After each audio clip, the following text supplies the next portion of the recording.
It's so easy to come up with non-negotiables for relationships and be like, oh, well, if he doesn't, treat me like this, or if she doesn't do this, or if, they have these non-negotiables when it comes to a relationship, but when it comes to their own career and their own business, they have no non-negotiables, which for me is just crazy because they're your non-negotiables. You shouldn't let somebody talk down to you all the time. So why would you let an employer continue to talk down to you? Yeah. And I just really am so interested in the different dynamics of a business relationship and a personal relationship, because they're essentially the same. Honestly, you have a value where you want to be valued as a person. You want people to respect you. You want your hard work to be rewarded or even just acknowledged. If you want that in a personal relationship, that should then transfer into a corporate relationship. Welcome to The Balance Theory, a podcast aimed at arming you with tools and tips so that you are well equipped to not only identify and define, but own your own definition of balance. I'm your host, Erica, and thank you for joining me today.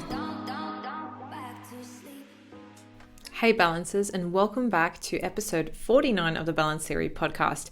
If this is your first time tuning in or joining the community, a warm welcome to you. If not, welcome back.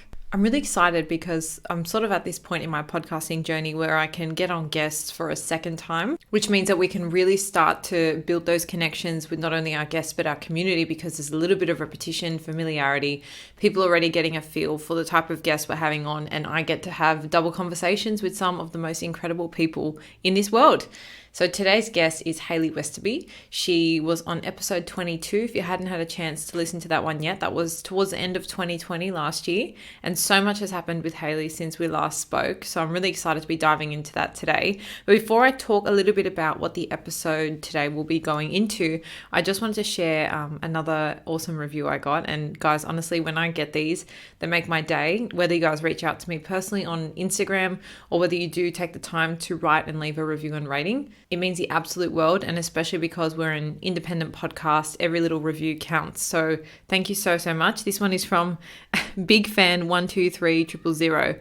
Fantastic podcast with topics that really resonate with what we're all going through right now. Really well thought out and articulated by Erica with amazing guests she has on her show. The mindfulness episodes with Tom are one of my favorites. Thank you. So thank you to Big Fan 123000. And I was actually really happy that I saw this review because we have gotten a lot of incredible feedback about the mindfulness episodes with Tom, which if you haven't tuned in, I normally post them on the same week as the Monday Muse. So it's just a quick, generally under 10-minute meditation that you can utilize, you can save, you can come back to it. They're normally quite short. So for those people who think, I don't have time, it's just less than 10 minutes. So you can definitely make time to check it out. But yeah, they've been great. So thank you to Tom as well. And thank you to everyone who's left a review. Now on to today's chat, the power of your personal brand, non-negotiables of life, and challenging limiting beliefs. So if you did maybe see the episode I did with my sister Sonia on personal branding, and you're still in that park of people that think you don't need a personal brand because you don't have a business, well, you need to absolutely think again. Today, we re-go over this topic with Hayley, who is a founder and director of Hayley Westoby Marketing, which is a company she set up in last year. So exciting, which basically is about promoting physical and virtual experiences to life for all types of businesses and really getting to the essence and core of branding. And so today we do a deep dive into this concept again and what it can teach us about our own balance, as well as really helping us define our own values and core pillars.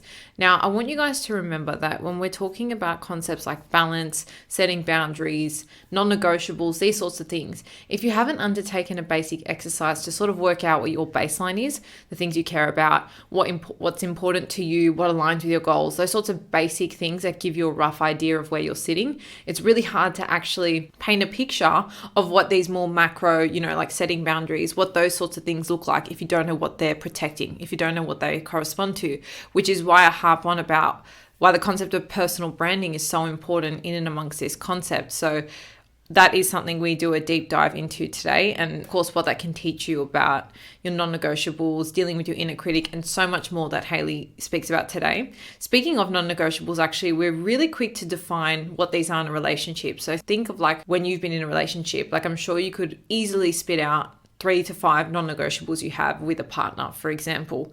But what about with, say, your job or your career? Are you quick to also define those, or do you sort of just settle for whatever the job that lands in your lap is?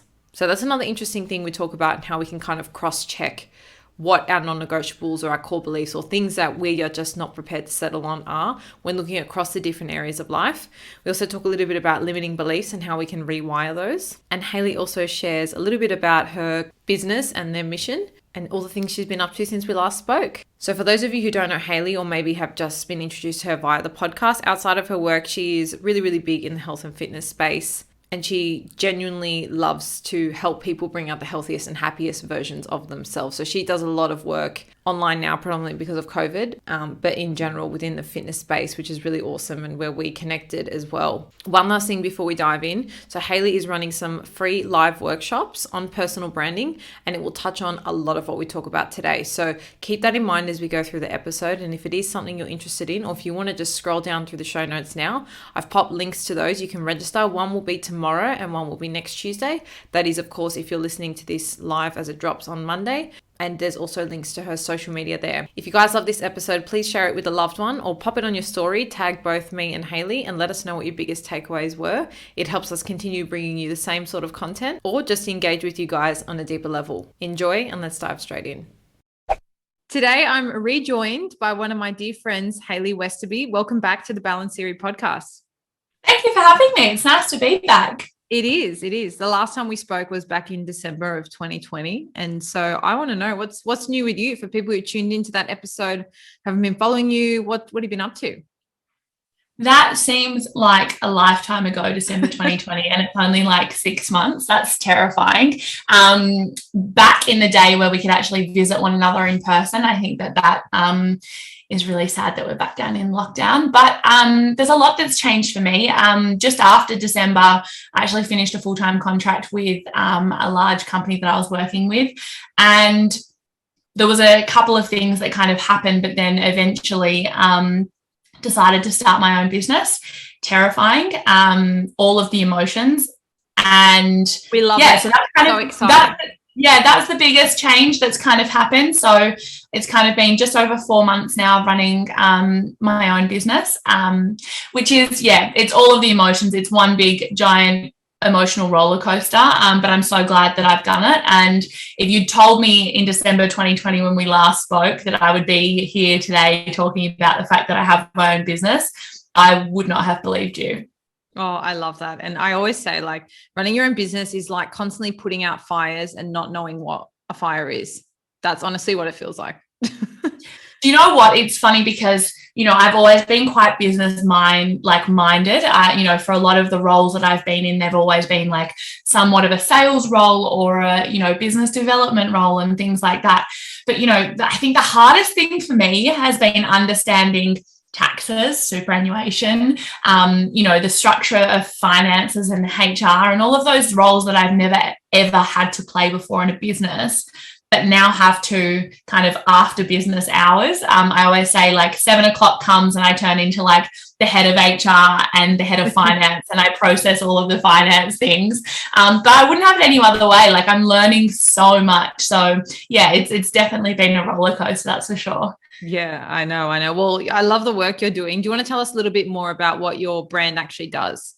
Yeah, absolutely. So fundamentally, we're a business that helps brands and businesses and people bring to life experiences. So whether that is an experience with their website, whether that is an experience in the form of a virtual or in-person event, whether that is an experience in terms of how people interact with their brand or their offering, but all the way through to a personal brand as well. So building people's brands essentially up and the experience that people have when they interact with, their website or their Instagram or their social media and things like that. So essentially the whole business is founded around capitalizing on experiences and putting experience at the heart of everything that we do. So yeah, lots of different things. There are no 2 days that are the same. I've got clients from hairdressers to active wear brands to animal pharmaceutical businesses through to senior leaders in, global advertising agencies. So, there's really no limit on who we work with or what we work on. But fundamentally, it's all around ensuring that experience, whether it's a personal experience, a business experience, or a branded experience, is at the center of everything that we do. Love that. And how have you found, with obviously the challenge and lockdown being thrown into the mix, how have you found that for businesses in creating experiences? Because I know a lot of brands do like to run, events or sponsor different things and show up and do like little, interactive things like that. How have you found the event of lockdown in terms of that? Have you found brands you've had to be quite innovative? Have you found that like people are craving more connection? So there's more of an openness to different things. Like how has that sort of played out in your experience with it all? Look, I think experiences have such a broad definition, and I think that a lot of people can immediately think of those, tangible experiences like events and sponsorship moments. But experiences can be as little as looking at a website and making sure that we're optimizing it so that a customer experience when they land on it actually allows them to convert without any friction. An experience could be when someone lands on your LinkedIn. Are they seeing you for what you have to offer, or are they seeing you and a kind of diluted version of yourself because you're not actually creating the content on your LinkedIn to put you or position you in your best light? So I think that experiences actually has a far more broad term or a definition, and I think that for COVID, for example, yes, physical experiences are limited, but there are so many ways that we can work around it. Virtual events are still creating a space where people can come and learn, be brought together by a common interest or, a common passion point. And I think that virtual events will always stay, even post-COVID, because when we were out of lockdown, I was doing a number of hybrid events where we had people there in person. But also, we then were able to open it up virtually to Australia, New Zealand, the rest of the world for people to join and still take part in that experience, but not actually have to be in Sydney to do it. So I think that those virtual experiences will always have a place post-COVID, post-lockdown, etc. But I think that, the experiences that we're creating aren't necessarily in person. So we haven't really seen too much of kind of drop off in terms of work, because those experiences can exist absolutely everywhere. If you think of yourself as a brand or you think of a business as a brand, any single touch point that brand interacts with a customer or a potential customer is an experience. So we make sure that we look after that whole suite of experiences for all of our clients. Nice. And I suppose that's the beautiful advent of the internet. That's the great offering it has. But if we go a little bit deeper now into the concept of personal branding. Now, I had my sister on, who you've met, kind of the work she does as well. Yeah. She was on maybe a month or so ago in June, and we kind of did a big deep dive into this concept of personal branding. And so many people loved the episode, and I know it was so useful. And so I'm really excited that we're also chatting about it today. So I want to know, in your opinion, why is personal branding important in the lens of balance? What can it teach us about our own balance? Because I think like a lot of people get turned off with the word branding. They think, oh, well, I don't have a business, or I'm not an influencer, all these things, without realizing that our personalities in essence are our brand. Totally. Without commercializing and boxing it in, it is sort of like that. You know what I mean? Absolutely. I think for me, the best way to put it is that, when we finish talking, what's that feeling that you're left with once we've finished talking? That's a personal brand. How you interact with people is your personal brand. What content you're sharing is a personal brand. So you can be a junior account executive, you can be a really senior managing director or CEO of a business, and a personal brand is still relevant. And the reason that I think personal brand is the most important is because people don't buy from logos. They don't buy from a color palette. They don't buy from, oh my gosh, it's Apple. They buy from the people that represent that brand, right? So Steve Jobs, all of the people that work at Apple, the people that have Apple products, they are people that embrace a certain sense of lifestyle, embrace a certain sense of creativity, embrace that certain sense of coolness, for example, right? So they're not buying into a brand, they're buying into the people, right? And if you look at it, if I use my own, example, I've worked for so many big agencies, right? People don't, or clients don't come because of the big agency. They come because of the people in the agency, the people that are working on the work and delivering the work. And each of those people have individual, unique, personal brands that contribute to that client wanting to work with them. So if you don't build on that personal brand, you're not really giving anyone a reason why to work with you. So for me, the successes that I've had have come through my own personal brand, who I am, what I stand for, what feeling do I want to leave people with when we finish talking? How do I want to be perceived? What do I want people to say about me when I leave a room? I think they're all really important factors. And I think that at the end of the day, any business is a people business. You're either servicing people, you are working with people, or the people are working for you. And I think that if those individuals don't highlight their own brands or build their own brands, they become just like a cog in the machine, right? And there's no value being added for a business. So for me, personal brand allows me to see, especially if I'm hiring somebody or anything like that, allows me to see the value that you bring to the business that isn't just your skill set. Yeah. And do you think that this is limited to just, say, a business/work setting? So the value you have to give in terms of a work environment, or do you think it extends beyond that in terms of like the value we have to give to relationships and, our health and fitness, etc.? Yeah, absolutely. I mean, I think a personal brand is relevant for anybody, right? Whether you're in a corporate setting, a fitness setting. I think, you look at, for example, the landscape of personal trainers. Every personal trainer is different. Every personal trainer has their own approach. 90% of them probably would have done the same course, or 100% of them have done their Cert 3 and 4, right? Yet every single person is a different PT. And the reason their clients choose to work with them versus anyone else that knows exactly what they do is because of them, not the fact that they're a PT. So I think the biggest thing is anybody can do your job. Anyone can go to university and learn the skills that you've learned. Anybody can go and experience, build experience in an agency or in a corporate setting. Anyone can go and do thousands of hours of PT experience. But it's what you bring to that, your own personality, your own likes, dislikes, opinions, etc., that makes you you and that makes people want to continue working with you.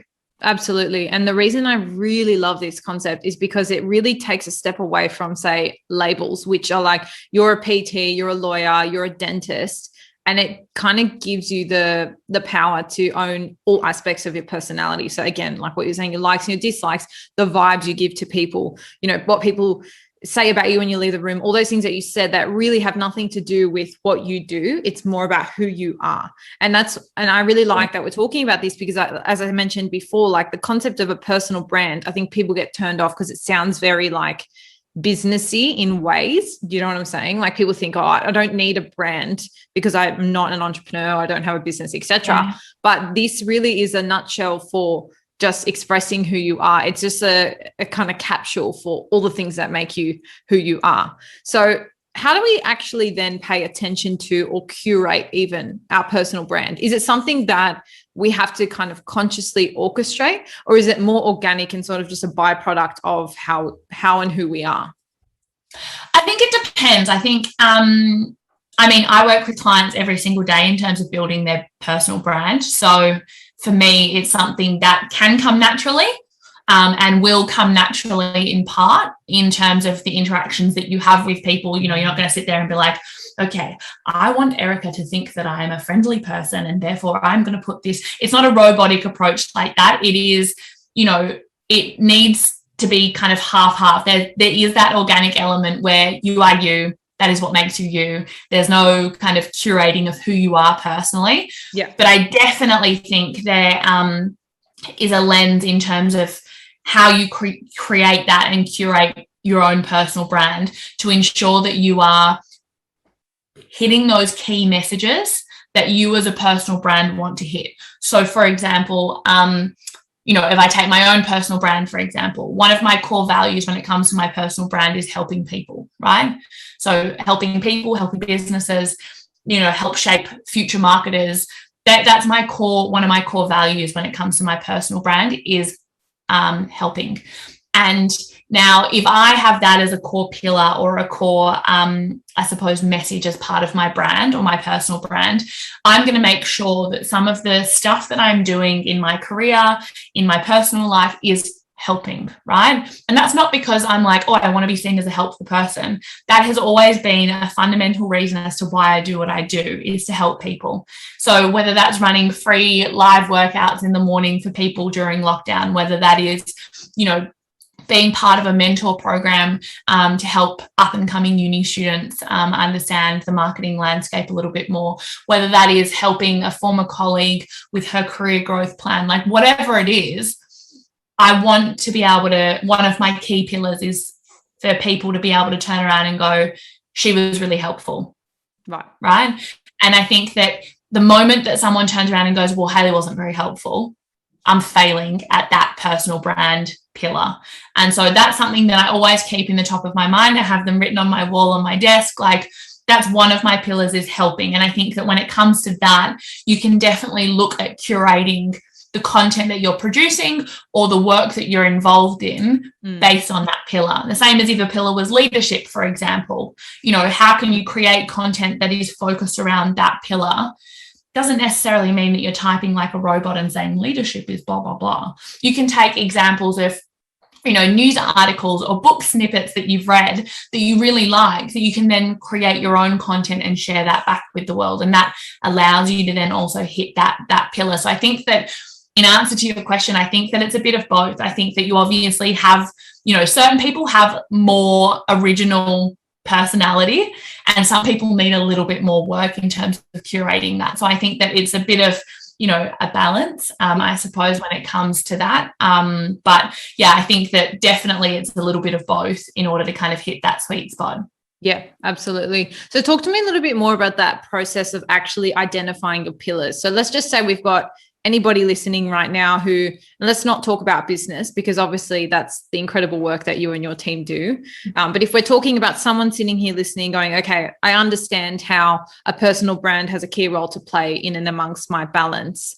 What is the process that you went through to identify your own pillars? Because I really like that, because it really is about like uncovering the foundation on which you stand, which basically gives you your why for things that you do. And I think in the process of identifying this, it's almost like a fallback. So when you're questioning whether you want to make that change in your life or questioning whether something you're doing right now is really right for you or not, this could be like a really strong base to turn back to. So I'm very curious to know, I guess, how you uncover those pillars for yourself personally.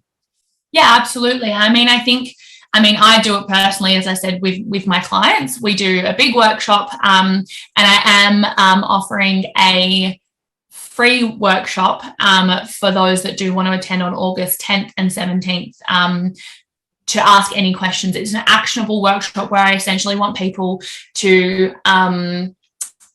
take out of it as much as they can, to be able to action everything off the back of it, because I think that there is no better time to work on your personal brand than in lockdown, right? We're not going out on the weekends. We don't have all of those social schedules. So why not work on building your own personal brand in lockdown so that when you come out of it, you can benefit and reap the rewards from having that boost in a personal brand. So I'll leave the link on wherever you're going to leave it, but I'll pop it in the show notes.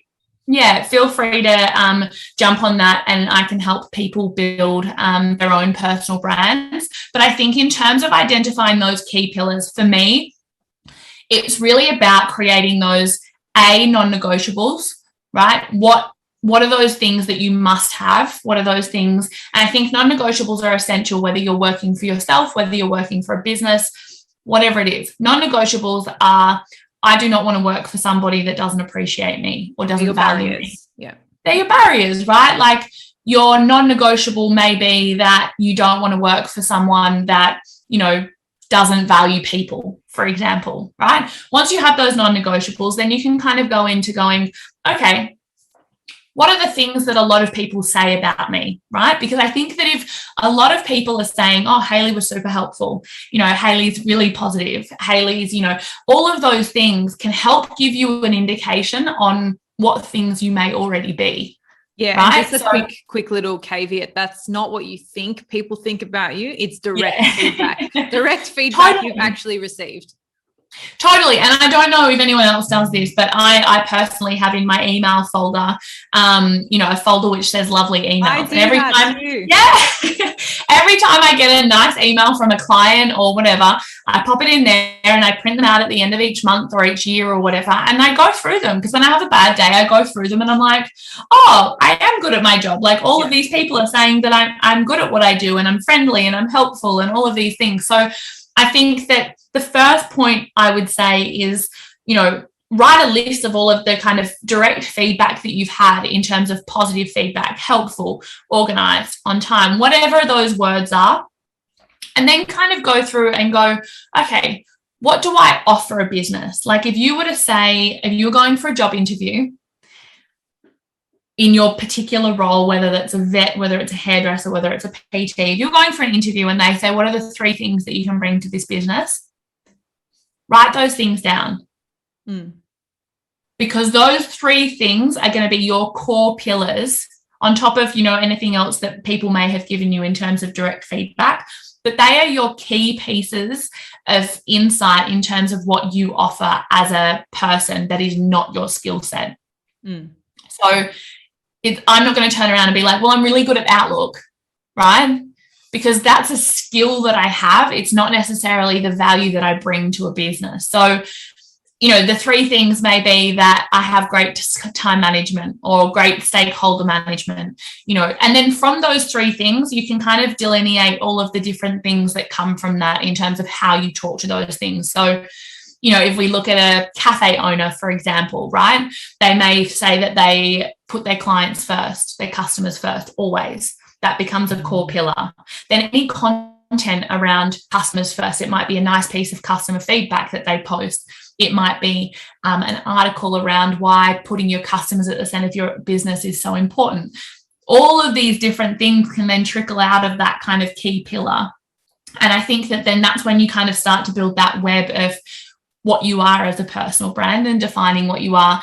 And then once you've defined those things, what I would suggest is then literally just brain dump underneath all of the different content pieces that you could create, or ideas that you could either repurpose or create, that talk to each of those pillars. So as I said before, a piece of positive customer feedback that you can then reshare on your page, on your website, as part of your Instagram, whatever it is. So I think that, it kind of is a step-by-step process in terms of building that out. But then once you have those key pillars, you constantly can build on them. And then you're also heightened.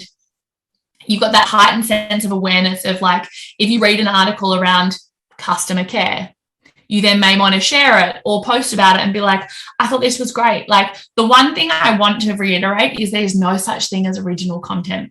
And people may shoot me for saying that, but there is no such thing. If someone posts something 5 years ago, you reshare it or repurpose it and recreate it and take inspiration from that and write an article, that's not their original content. That's now your content. So there's a lot of, like, people going, oh, they copied my content. It's like, well, they can. If they've done it themselves, if they've recorded it themselves, if they've written it themselves, they can. So I think that, no such thing as original content. You can take inspiration from absolutely anywhere. And I think that, it's so important to just kind of continue to stay inspired. You cannot create content without consuming them. Yeah. Just a quick word from the sponsor of today's podcast. If you haven't paid any attention to the quality of your gym accessories, or feel like the ones you have kill your vibe just a little, then this is for you. ESFit is a brand I've co-founded with my best friend to bring all fitness lovers the confidence to sweat in style. I'm talking considered luxe fitness accessories, ranging from cotton bands that don't roll or dig, to full-size sweat towels that cover you from head to toe and actually don't take up all the space in your bag. The list goes on, but you can check it all out for yourself at esfit.com.au or on Instagram at esfit_. And for all my beautiful balancers, we're offering $15 off at the checkout when you use the code BALANCE.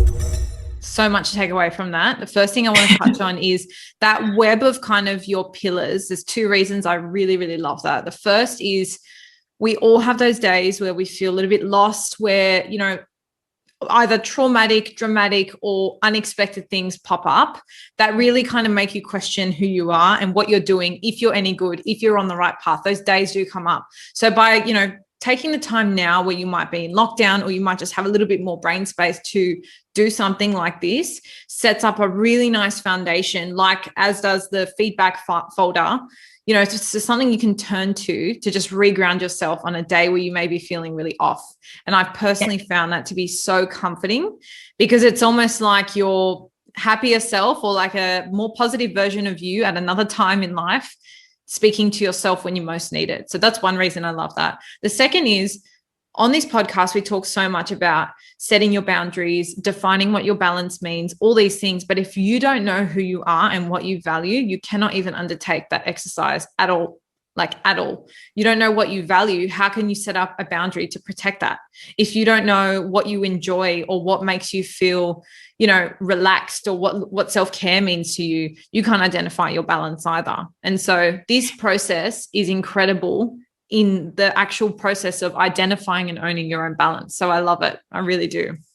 You're absolutely right. I think an example as well, like I recently had a fairly senior former colleague call me, and she was like, okay, I just wanted to run something past you because, you know, you're a good sounding board, blah, blah, blah.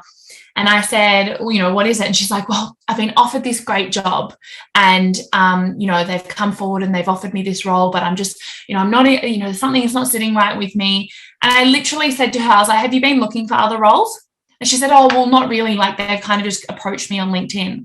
And I said, so imagine the possibility and the potential when you start looking for roles in terms of the choice that you will have. You won't be shoehorned into this one role because, oh, they approached me first. Like, women get in this headspace of, oh, they've come to me and therefore, like, I must be super special. But if you then put your male hat on and go, well, what else is out there? Like, if these people are approaching me, imagine how many other people would approach me if they knew that I was looking for a role. So I think, like, from that, you know, we are our own worst critic. We are our own, you know, negative self-talk, even for me now, is still something that I am working on. But the only person that can stop negative self-talk is you, because no one else hears it, right? You're not sitting there being like, I'm so dumb, like, I'm dumb at my job. You never say that stuff out loud because it sounds stupid. Yes. But when you say it to yourself, you are the only person that can stop you from talking negatively about you. So I think that for me, in terms of setting those non-negotiables, it's a really clear line, you know, in terms of what you want and what you don't want. And I think for me, that was the kind of key driver in determining that I wanted to open my own business, because when I looked at non-negotiables and I looked at what I wanted and I looked at the value that I bring to a business, there was no business that I wanted that had open roles or available roles in the position that I wanted, that valued people, that valued experiences. And so I was like, well, why don't I just create my own space? So for me, that was a really key driver in knowing what I wanted, what I didn't want, and what I wasn't happy or okay to shift on. And then that led me to create my business now. Yeah, absolutely. And setting the non-negotiables was a big one I recently did in looking for a job as well. Like, you know, you have to be prepared to accept what you want to settle for as well. Like, because we live in a world with an abundance of opportunities. And like you said, you don't have to settle for the first thing that comes your way if it doesn't feel aligned for you, because there will be other experiences. You know, I feel like we get in this headspace where it's like, well, there'll never be anything like that. Like, same with relationships. There'll never be anybody like this person ever again. Like, there absolutely will be. You just can't see it because you're in that situation now. No, I was going to say, you're absolutely right. Like, especially relationships. I think that, you know, so many people find it's so easy to come up with non-negotiables for relationships and be like, oh, well, if he doesn't, you know, treat me like this, or if she doesn't do this, or if, you know, they have these non-negotiables when it comes to a relationship, but when it comes to their own career and their own business, they have no non-negotiables, which for me is just crazy, because you know, you wouldn't let a boyfriend talk down to you all the time. I mean, some people do. I've been in relationships that it has, you know, but you shouldn't, right? They're your non-negotiables. You shouldn't let somebody talk down to you all the time. So why would you let an employer continue to talk down to you? Yeah. And I just really am so interested in the different dynamics of a business relationship and a personal relationship, because they're essentially the same. Honestly, you have a value where you want to be valued as a person. You want people to respect you. You want your hard work to be rewarded or even just acknowledged. If you want that in a personal relationship, that should then transfer into a corporate relationship. There are more jobs out there than there are men in the world. So I think that you need to just if you don't have that set of non-negotiables with your relationship, you need them. And if you don't have that set of non-negotiables with a career or a business or, corporate, whatever it is, you need them. Like, they are so essential. Yeah. And just off the back of that, like, if you're struggling to identify what those within your career might be or what they might look like, maybe look to your relationship and see what ones you've already set for yourself, or subconsciously they're already there, and then take that and apply it. Like, if you're getting treated in a certain way at work, would you tolerate that in a relationship? And I would add a third dimension to that is, would you tolerate that towards yourself personally? The way you speak to yourself, the way you look after yourself, would you tolerate that? Because I think whether we have sat down and consciously done it or not, we have non-negotiables. It's just about diving in. The only other thing I wanted to add to what we were saying before was this concept of, the thoughts that pop into your head. Just because you have a thought, it does not mean it's true. Like, we have this concept that, it's in your head, and so it's a source of truth almost. And like, I fully feel that, but you do have to remind yourself, like, you choose whether to see it as truth or not. It's just a thought. That's it. You don't have to dive deep into it. But I totally agree. I'm so increasingly interested in the similarities between our relationship with self, personal relationships, and work relationships, and sort of the similarities between, the way we approach so many things, our level of respect, our boundaries, etc. Like, I think there's a really nice interplay between them all, which, then come and underpin your whole idea of balance as well. Yeah, I work with a confidence coach, and she's amazing. Her name is Isabel, and I'm happy to share her details, because I think that anyone that struggles with negative self-talk, negative, like, inner critic is what she calls it, in terms of like your own words. Yeah, your inner bitch. And she can be awful sometimes. And I think that, she talks about this concept of the fact that we create and establish all of our values and our thoughts in terms of ourselves and, how we perceive ourselves and things like that by 7 years old. Wow. Right. So at 7 years old, we then increasingly build on that the older that we get, right? So, for example, if you've had this thought, around the fact that, I'm, overweight, or I'm too fat, or I need to lose weight, every time you only look for those things that are going to validate that. You're not going to look for the things that are going to tell you otherwise, right? When you've got that negative self-talk going on, you're going to be like, yeah, well, see, like, this person called me fat like 10 years ago, like this person. You find all of those things that help you validate it, when actually there are more things to show you that it doesn't exist and it's not valid. But you're choosing to look at the things that are going to validate it, because it's going to make you feel as though you've succeeded. And I think that people, don't like procrastinating. We don't like procrastinating. We don't like failing. And procrastination essentially is the fear of failing, because you don't want to start because you're scared of actually finishing it or completing it or doing it right or doing it well. That's why we procrastinate. So I think that the biggest thing you can do is look at a way in which you're talking to yourself, and instead of finding a validating thought around, I am too fat, or I'm not good at my job, or all of those things, find something that changes that. And so I've done a lot of work with Isabel around changing that limiting belief. So a belief around the fact that I might not be good at my job, or what happens if people don't want to work with me, to changing that and acknowledging 3 empowering beliefs that come from it. So instead of saying, what if people don't want to work with me? I've then got 3 kind of empowering beliefs that are like, I'm okay if people don't want to work with me. It's not meant to be. If people don't want to work with me, then they're not the right fit. And also the fact that I will accept the fact that there are going to be people that don't want to work with me for whatever reason, but that doesn't define who I am. Yeah. And I think that they're the 3 then, and you can do that exercise anywhere. I'm sure she won't mind me sharing it with people, but I think that so many times we can get caught up in our own head where we say, you have this limiting belief that is stopping you from taking that next step or, taking a chance. Whereas if you just change the way in which that limiting belief is worded and then say the empowering beliefs out loud, changes your whole perception on how you view things. Yeah, I love that. And I think we'll have to do a whole separate episode on limiting beliefs because they can have such an immense impact in our lives. But I think as just a starting point, that's a really nice way to look at it. Like look at a thought that you feel like you want to challenge or that you don't want to identify with or that you don't want to form a part of your pillars. It's kind of in the way of you getting to who you really are, or you don't want it to form a part of your personal brand. A great starting place would be to just think, what are 3 empowering beliefs I can replace that with? So I really love that you've shared that. You'll have to get Isabel on. She's amazing. She will change. Yes. You'll have to put me her details after. Yeah. Now, I wanted to move on. I saw you do a post the other week and I was really intrigued by the caption and I guess what it had to offer. I'm just going to read a little snippet of it. It said, scared. Which one? Don't worry, it was a good one. Okay. Loving your body and not punishing it for what you ate or didn't do. So that's basically the gist of it. So you love your body and you don't punish it for what you did or didn't do, what you did or didn't eat.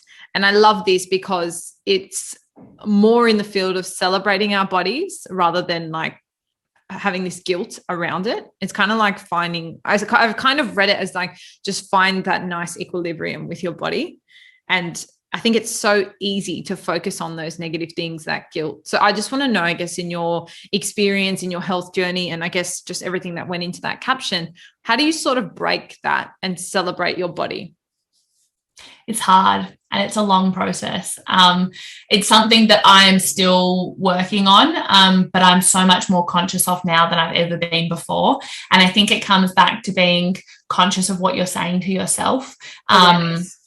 Absolutely. But, just when you have that negative thought come into your head, don't even acknowledge it and just go, no, that's a negative thought. We're moving on. We're not having this conversation, right? Like, no, not going to give you the time of day to even dwell on that thought. And I think for me, a big part of it, especially during lockdown, especially where you have those long periods of time where you are sitting at home on your own or you don't have a social schedule or anything like that, that can kind of, I always say the busier the person is, the more internal problems they have to work through because they keep themselves busy to stop their internal chatter going on, right? I used to fill my schedule jam-packed, like friend, walk, coffee, beach, like literally jam it full with people every weekend, every evening, because I hated the thought of sitting with my own thoughts because they were all negative. Right? Whereas now I couldn't think of anything better than just sitting, reading on my own, just sitting, just taking the world in on my own, in my own head, because I like living in it now. But I think that it takes time. It's taken me, a solid 5 years to change that thinking. I also think with my own journey, because I have come from a space where I've lost a lot of weight, there was a big mentality around you're exercising to get to a certain weight or change the way in which you look.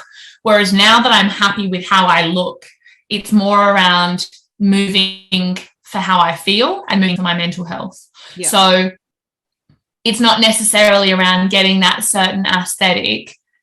It's more around, looking after myself and just, being grateful the fact that you can move. I think for me, it's not so much around exercise and things like that anymore. It's just, I have this saying, which is movement over intensity. If you can prioritize movement every single day, it doesn't matter if you're getting up and stretching for half an hour. Like Monday, I did no exercise. I went for a swim and I did a half-hour stretching thing with my partner. Like literally no exercise. And normally that would have eaten me up, being like, oh, I did Christmas in July on Sunday and we ate a lot of food and Monday I should get up and go for a big run. Why? It's like one bad day of eating is not going to make you gain 500 kilos in the same way that one salad isn't going to make you lose weight. Like, I just think that a lot of people can get in the habit of going, oh, I ate really poorly and therefore I need to burn it off.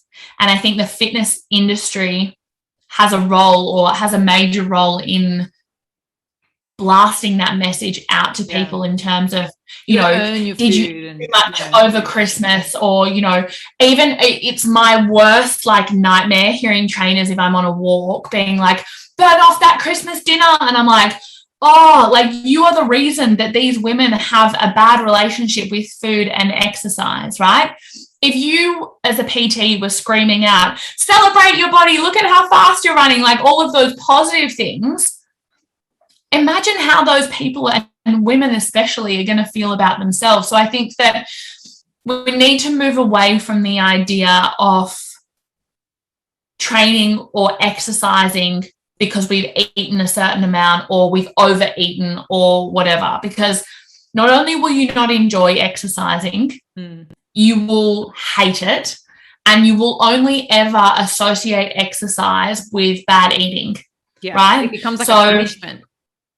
It's awful. And you look at yourself and you go, I've got to go and run, but you don't want to run because you're tired and you might be run down and you've overeaten yesterday, so therefore you're probably a lot more full than you would normally be.